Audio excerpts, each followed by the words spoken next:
Games, ele perguntou aqui o seguinte: demônios podem atacar por sonhos? Pois eu já sonhei com uma serpente e ela estava ao longo do meu corpo, e serpente é um animal gelado e eu senti o gelo dela fora do sonho na vida real, como se estivesse ao meu lado fisicamente. Eu já tive vários pesadelos também de possessão, de umas coisas estranhas. Pode ser. Não só pode, como é.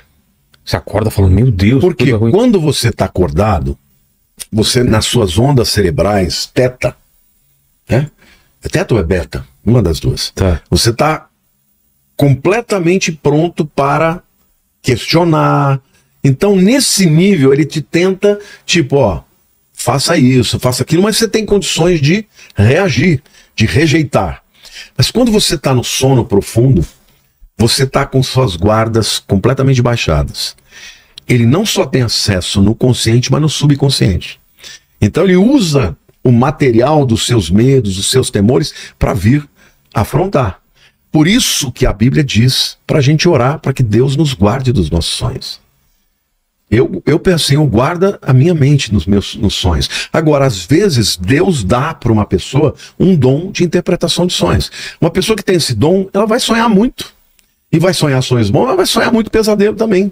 E esse pesadelo não é que você está sendo oprimido, às vezes você só está discernindo qual é a guerra que você está enfrentando, Vilela. Você é um cara que recebe aqui todo tipo de gente que declara coisa. Claro. E esses espíritos muitas vezes vão te atacar. Então o que você tem que fazer? Quando você vai orar e dormir, você ora a Deus, fala: Senhor, cobre a minha mente, cubra-me com teu sangue, coloca os teus anjos aqui, os anjos da guarda, para me guardar. Não deixa nenhum demônio vir aqui roubar meu descanso, minha tranquilidade. E Deus vai te ajudar. Agora, tem momentos que a gente vai ter mesmo essa guerra. Ó, o Leonardo, ele falou aqui, ó, falem sobre os anjos que visitaram Lot em Sodoma. É um dos melhores relatos de anjos interagindo com homens na Bíblia. Sim, fantástico. Esse relato de Gênesis, tá lá Abraão meio-dia em casa, sentado na porta da tenda, e ele vê 3 homens chegando. Estes homens, eles sabem que são anjos. Um deles é o anjo do Senhor. Importante dizer que anjo é uma tradução para a palavra mensageiro. Malar. No Velho Testamento, Malar ou Malaqui é anjo, mensageiro. E Malaquias? Malaquias é o mensageiro de Yahvé. Esse Yas é o sufixo de Yahweh, né? Jeremias, Malaquias, entendeu? Entendi. Adonia, tudo é um prefixo e depois de Yahvé. Então, no caso, Malar significa anjo, né? Malaquias na verdade, não é anjo, não, vem de Melach, que é rei, né? Meu Deus é rei. Mas o que eu quero dizer? Chegam ali 3 homens, um é o próprio Jesus. E esses 2 anjos que vêm junto com ele, alguns acreditam ser arcanjos. Por quê? Porque eles estariam indo para destruir Sodoma e Gomorra. Entendi. Então, do mesmo jeito que tem o principado que atua lá, que naquele caso era de imoralidade, de lascívia e coisa e tal, do lado de cá tem os arcanjos que vão para executar o juízo de Deus. Então, muitos acreditam que ali não eram 2 anjos, mas são 2 arcanjos dessas 2 cidades, né? Eles estão ali com Abraão, comem com Abraão e de repente, no caso Jesus, o anjo do Senhor, manda que eles vão para Sodoma e Gomorra para destruir Sodoma e Gomorra. E o primeiro fica com Abraão. E aí ele sai dali e o anjo do Senhor vai falar para Abraão o que ele vai fazer. Aí Abraão começa a ter um diálogo com ele.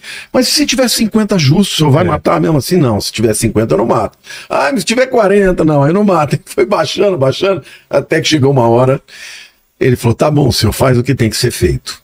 Porque naquela cidade só tinha Ló como justo. E aí os anjos chegam, Ló está na porta da cidade, ele reconhece, alguma diferença tinha, né? Porque claro, eram homens, eles sabem que aqueles homens não eram homens normais. E aí ele convida aqueles homens para ir para a casa dele. Aí eles falam: não, nós vamos dormir na praça mesmo. Não, vamos para dentro da minha casa. E aí eles aceitam, vão para ele, comem com ele, mas os homens da cidade ficam sabendo desses camaradas e falam, nós queremos transar com eles. Obviamente a Bíblia não fala desse jeito, é de uma forma mais educada, mas nós queremos ter caso, nós vamos querer violentá-los, queremos ter uma relação com eles. Aí Ló fala assim, não, eles são meus visitantes. Você não quer minhas 2 filhas? Elas são virgens. Olha que camarada louco. Você vai oferecer 2 filhas? Eles falam, não. E a Bíblia diz que tanto jovens quanto velhos estavam querendo isso. Aí estes 2 arcanjos ou anjos cegam aos homens, ficam todos cegos que estavam lá querendo entrar. E aí eles pegam Ló pela mão e falam, nós temos que sair agora, porque enquanto vocês não saírem, eu não posso destruir a cidade. E aí Ló quer pegar as coisas dele e tal, e eles falam, não dá tempo. Aí saem, então logo eles saem, vem a destruição de Sodoma e Gomorra. Então, esses 2 caras realmente é um relato muito interessante, mas provavelmente são 2 arcanjos. O André, ele mandou aqui, pastor. Ele falou o seguinte, fazem 2 anos e 6 meses. Ele diz, ela desistiu de viver, se foi comigo tentando salvá-la, mas não consegui por uma porta que estava entre eu e ela. Oh, Jesus, por isso tá tão cedo, né? Posso fazer uma oração para o André? Senhor Deus, Espírito Santo de Deus, eu te peço que o Senhor venha abraçar agora a vida do André. Que desespero, Senhor. Não consegui salvar sua filhinha, sua princesa. Mas, Senhor, ainda que a dor dela tenha sido muito profunda, não há dor que o Senhor não possa, Senhor, sanar. E eu te peço agora que o Senhor venha invadir o coração do André, dolorido, desesperado, Senhor, revoltado. Troca a dor, Senhor, pela esperança. Senhor, que o amor que ele tem por ela seja transferido por aquele que a criou, que a desenhou, que lhe deu dons, que lhe deu traços, ó Deus. Que ele saiba que a sua filha não era só aquele corpo, ela é um ser espiritual eterno. E eu creio, Senhor, não importa que ato ela tenha cometido, eu creio, Senhor, que na hora mais dolorida, ela invocou o Senhor. Por isso, Senhor, eu te peço agora que o Senhor venha tocar na vida do André e dissipar todo o medo, todo o desespero, toda a dúvida de lugar que ela está, Senhor. E que ele possa ter a paz que excede o entendimento, que guarda os nossos corações. Em nome de Jesus, querido, que o Senhor te abençoe, viu? Que o Senhor cure a sua ferida. E que o Senhor te dê paz. Em nome de Jesus. Amém. Amém. Mas é pesado, né? Que coisa, que coisa. Pastor, tem mais uma aqui, ó. O pessoal tá pedindo para o senhor falar também a respeito daquela... Inclusive tem até uma música que fala Jacó segurou o anjo, agarrou o anjo e não deixou subir. Esse pessoal é ótimo. Vou falar sobre essa expressão. Eu adoro as músicas, porque música não tem nada melhor para expressar uma coisa, né? Eu adoro essa música. Isso aconteceu... Isaac tinha 2 filhos, Esaú e Jacó. Um deles, que era o primogênito, tinha direito ao dobro da herança. O primogênito naquela época tinha tudo. O outro ficava com o que sobrava.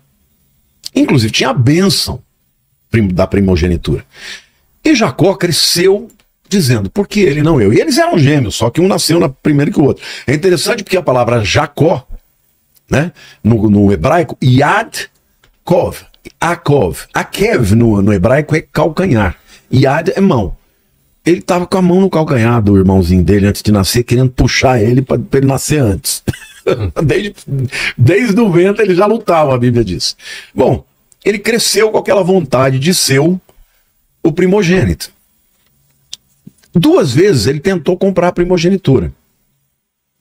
Uma vez o Esaú chega de uma caçada, morto de fome, ele estava fazendo um guisado ali, provavelmente uma sopa de lentilha com carne, e o cheiro, o Esaú falou, pô, me dá um pouco disso aí. Ele falou, não, dou não, eu vendo. Mas vendo o quê? Eu quero o direito da primogenitura. Ele falou, aqui me serve esse direito da primogenitura, e vendeu e comeu. Então, ali Esaú já pecou contra Deus. Só que Jacó foi além. Porque quando Isaac já estava cego para morrer, ele chama os 2 filhos para abençoar.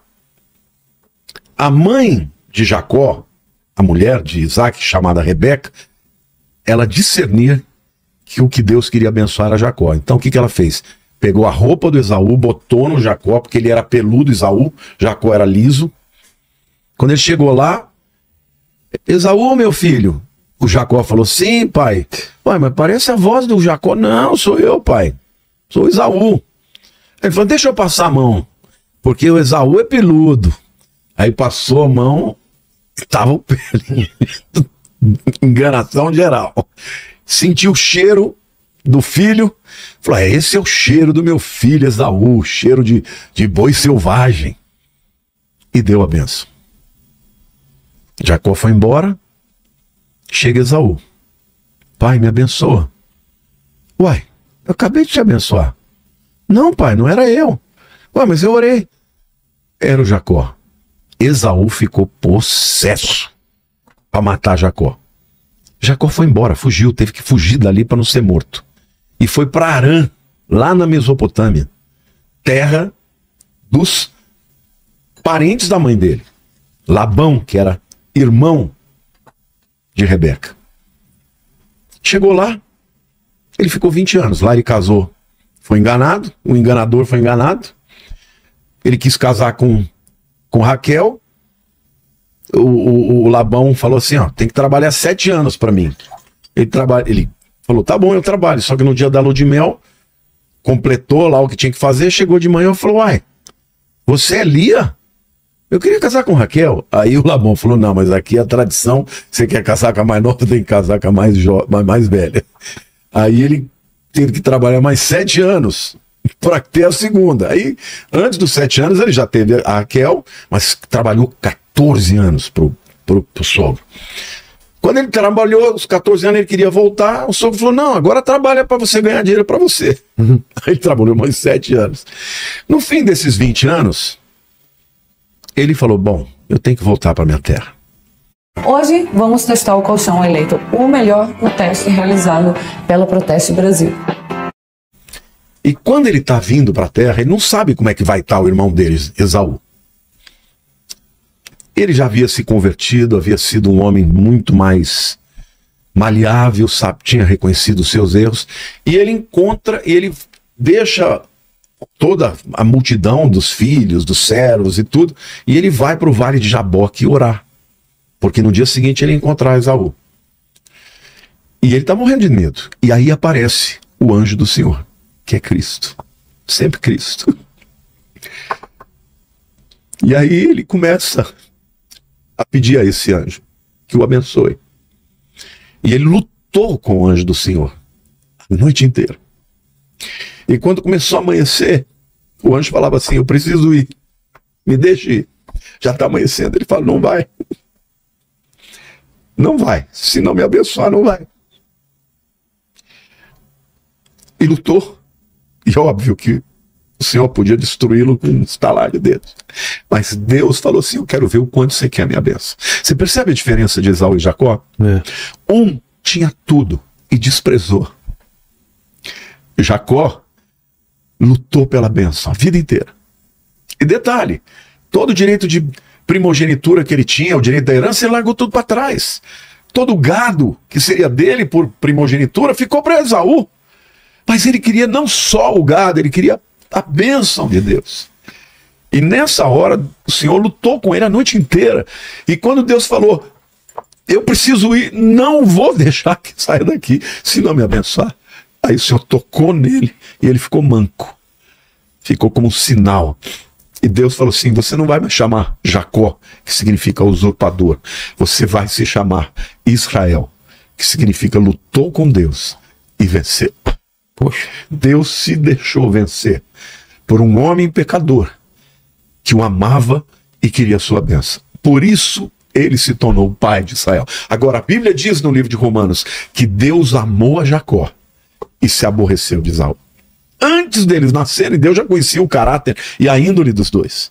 Por isso Deus tocou no coração de Rebeca, a mãe que era Jacó, que era aquele que seguiria, que seria o pai da nação de Israel. Então, assim, o que eu acho lindo aqui é que Deus, ele não escolhe os perfeitos. Mas se tem uma coisa que Deus espera, Vilela, é que a gente o ame de verdade e dê a ele o primeiro lugar. Porque tem muita gente que quer a Deus para que Deus seja servo dele. Para que Deus, sabe, faça tudo que ele quer, abençoe, abre portas, prospere. Mas Deus está sempre no último lugar, né, da sua prioridade. Jacó não. E Jacó se transformou num homem bom, num homem manso. Nunca mais enganou ninguém, entendeu?